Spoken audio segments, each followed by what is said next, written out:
Bismillahirrahmanirrahim. Assalamu alaikum students. I'm your science teacher from Darul High School, Ali Razillahu Ta'ala Anhu campus, Badomali. Today our lecture is lecture number 3 and our topic is reading plus discuss answer from workbook page number 21 and reading from book page number 25 to 29. So unit number 3 जैसा कि आप जानते हैं हमने कल lecture number 2 में उसकी जो रीडिंग है वो की थी, लेकिन हाफ रीडिंग हमने की थी, हाफ हम आज करेंगे. हमने कुछ चीज़ों को कल डिस्कस कर लिया था, जैसे कि एनिमल्स जो हैं वो किस तरह से ब्रीथ करते हैं, ह्यूमंस किस तरीके से ब्रीथ करते हैं, वो अपना फूड कैसे जो है उसको सर्च करते हैं. ये सब कुछ हम लोग कल पढ़ चुके थे. आज भी हम लोग कुछ ऐसे ही पढ़ेंगे, जैसे कि रिप्रोडक्शन हो जाएगा, हैबिटेट्स हो जाएंगे, कुछ प्लांट्स के बारे में पढ़ेंगे और भी लिविंग थिंग्स के बारे में हम लोग बहुत कुछ जानने की कोशिश करेंगे. मैं उम्मीद करती हूँ आप लोग आज के लेक्चर को भी बहुत ही गौर से सुनेंगे. तो स्टार्ट करते हैं. हम लोग सबसे पहले रीडिंग करेंगे, उसके बाद हम लोग अपनी वर्कबुक के पेज नंबर 21 पे जो हमारा क्वेश्चन है उसको हम लोग थोड़ा सा डिस्कस कर लेंगे. सो हम रीडिंग स्टार्ट करते हैं. So now we will open our book page number 25. Feeling. Animals feel in different ways. Most animals sense the world around them by using their eyes, nose, skin, ears and tongue. Animals use their sense organs to search for food and to sense danger. अब यहाँ पे वो कह रहे हैं कि जो जानवर होते हैं वो मुख्तलिफ तरीक़ों से जो है वो एहसास कर लेते हैं दूसरी चीज़ों का. Most animals sense the world around them by using their eyes. जो अमूमन जानवर होते हैं, मोस्टली जो एनिमल्स होते हैं हमारे पास, वो जो है उनके गिर्द जो भी हो रहा होता है वो इस चीज़ के सेंस जो है वो उनको महसूस हो जाता है. ये सब कुछ अपने नाक, कान, आँख के ज़रिए से वो इन चीज़ों को महसूस कर लेते हैं. उसके बाद जो है जैसे कि इंसान के पास एक छठी हिस्स होती है जिससे उसको महसूस रहता है भाई मुझे इस चीज़ से ख़तरा है, मैं इसके करीब नहीं जाऊँगा.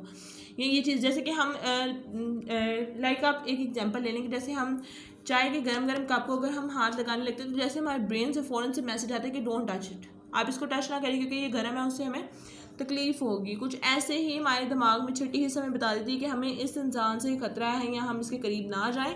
उसी तरह से जानवरों को भी जो है इस तरह का एहसास हो जाता है कि यहाँ पे शिकारी हो सकता है तो मुझे यहाँ पे नहीं जाना चाहिए. Plants do not have sense organs but they too can feel. अब जो हैं पौधे जो हैं उनके पास सेंस आर्गन तो नहीं होते, लेकिन ये बात नहीं है कि वो महसूस नहीं कर सकते, वो हर चीज़ महसूस कर सकते हैं. Some insects have feelers. कुछ जो होते हैं इंसेक्ट्स उनके पास क्या होते हैं, फीलर्स होते हैं. जैसे कि कॉकरोच है, कॉकरोच के आगे भी जो दो लगी होती हैं ना, जिनको आप ये मूंछों टाइप दो जो आगे इनकी बड़ी होती हैं, इनको हम लोग क्या बोलते हैं, फीलर्स बोलते हैं.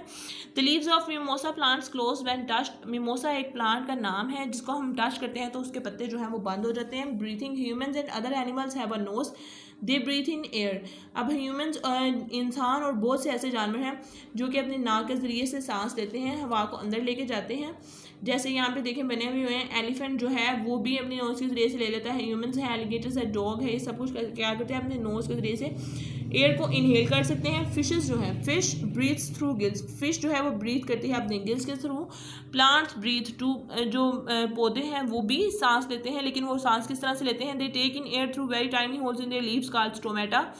वो हवा को अंदर लेके जाते हैं, उनके पत्तों के अंदर ना छोटे छोटे से सुराख होते हैं, उसको हम क्या बोलते हैं, स्टोमेटा बोलते हैं. उनके जरिए से वो ब्रीथ करते हैं. तो आप लोगों ने यहाँ पे स्टोमेटा की डेफिनेशन जो है उसको भी मार्क कर लेना. उसके बाद कॉन्सेप्ट चेक कर लेते हैं. Complete these sentences using the correct word from the list at the end of each one. Dash all living things breathe. All living things. तमाम जानदार जो है वो सांस लेते तभी तो वो जिंदा है. Fish dash through dash. Fish जो है वो breathe करती है through their gills. Leaves take in dash through dash. जो पत्ते हैं वो हवा को लेके जाते हैं स्टोमेटा के जरिए अपने अंदर. रिप्रोडक्शन आगे रिप्रोडक्शन का मतलब होता है कि रिप्रोडक्शन यानी दोबारा से प्रोड्यूस करना. Animals give birth to young ones. Other animals such as birds, reptiles and insects produce eggs. In these ways animal reproduce their own kind. अब जो हैं वो कुछ जानवर जो हैं वो बता रहे हैं कि वो बर्थ देते हैं यंग वंस को, और कुछ जो है जैसे कि परिंदे बहुत सारे हो चुके होते हैं, बहुत से परिंदे वगैरह जो हैं ये एग ले करते हैं, तो फिर उनमें से उनकी छोटे छोटे से जो बेबीज़ हैं वो निकलते हैं. Most plants produce seeds.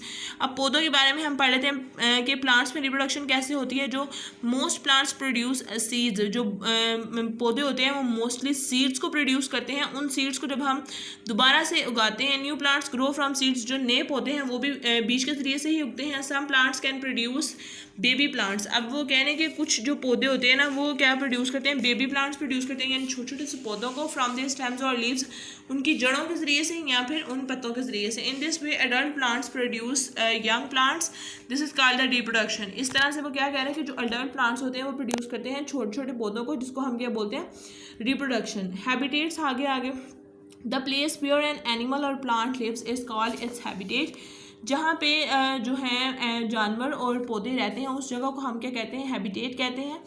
To survive an animal needs food water air and shelter. टू एक एनिमल को जो है या जानदार को ज़िंदा रहने के लिए किस चीज़ की ज़रूरत होती है, सबसे पहले खुराक की, हवा की, पानी की, शेल्टर की यानी जगह की भी ज़रूरत होती है। A good habitat provides all of those things, जो गुड हैबिटेट है यानी जो अच्छी सी जगह है हमें वो ये सब कुछ प्रोवाइड करती है। सम हैबिटेट्स और स्मॉल एंड अदर्स और लार्ज, कुछ हैबिटेट्स जो हैं वो छोटी होती हैं और कुछ जो हैं वो बड़े होते हैं। Different plants and animals live in different habitats, जो मुख्तलिफ पौधे हैं वो और जानवर जो हैं ये सब लोग अपनी हैबिटेट के मुताबिक वहाँ पे रहते हैं, ठीक है। A field is the natural habitat for a range of living things including butterflies, grass, mice। अब कह रहा है फील्ड यानी खेत जो है वो एक कुदरती हैबिटेट है, रहने की जगह है बहुत से जानदारों की, जैसे कि उसमें बटरफ्लाइज आ जाती हैं, घास वहाँ पे होती है, चूहों की रहने की जगह है, फूलों के। The plants in a field are adapted for growing in lots of light. The animals are adapted to living in a field too. They are small and can hide from larger predators such as birds and foxes. Many of them dig burrows or live among plants। अब यहाँ पे उन्होंने इस passage में हमें बस इतना ही बताया कि खेतों में भी जो है बहुत से जानदार रहते हैं, जैसे कि बटरफ्लाइज हो गई, फ्लावर्स भी वहाँ पर उगते हैं, और उसके बाद जो है बगले आप लोगों ने देखा होगा वो भी अक्सर खेतों में ही रहते हैं। इसी तरह से काफ़ी जानदार जो हैं वो खेतों को अपनी रिहाइशगाह बना लेते हैं। A large white animal such as a lion would not find enough food to eat in a field. A lion's natural habitat is a much larger area that include grassland, small clumps of trees and rocks। अब जो जैसे कि बड़े बड़े से जो जंगली जानवर हैं जिसमें आ जाता है हमारे पास शेर आ जाता है, ज़िब्रा आ जाता है, इस तरह की जो और भी बहुत से ऐसे जानवर हैं जो कि सिर्फ घास पर रहकर यानी खेतों में रहकर सिर्फ अपना गुजारा नहीं कर सकते घास के साथ, उनकी खुराक इससे पूरी नहीं हो पाती, तो उनकी अपनी कुछ कुदरती हैबिटेट्स होती हैं, जबकि वो बड़े बड़े खुले खुले एरियाज़ में रहते हैं, जैसे कि पथरीली चट्टानों में रहते हैं, या बहुत से ऐसे दरख्तों की जो क्लम्प्स होती हैं उनमें वो रह लेते हैं। दे कैन हाइड देमसेल्व्स, वो अपने आप को छुपा लेते हैं in these areas, in areas में। When they hunt their prey किसको बोलते हैं, other large animal such as deer and buffalo, उनके जैसा ही एक बड़ा जानवर जैसा कि डियर या buffalo. Lions have sharp teeth and claws to have them hunt, जो शेर होते हैं उनके जो पंजे होते हैं वो काफ़ी बड़े होते हैं और उसके ज़रिए से उनके पास जो है शार्प टीथ होते हैं जो जिसके साथ वो दूसरे जानदार को हंट कर सकते हैं, शिकार कर सकते हैं। Here are some of the main habitats in the world with some of plants and animals that live in them। अब वो बता रहे हैं कि यहाँ पे जो है कुछ मेन हैबिटेट्स हैं इस दुनिया में जिसके साथ with some of the plants, जहाँ पे पौधे भी होते हैं और जहाँ पर जानवर भी रहते हैं। जैसे कि ये देखें पोलर रीजन्स जो हैं यहाँ पे क्या क्या है, अब ये देखें ये एक हैबिटेट है। पोलर रीजन्स भी कौन कौन रहते हैं, पोलर बियर रहता है हमारे पास, वुल्फ रहते हैं, Arctic fox, fish, penguin, seal, seaweed, फिटोप्लैंक्टन।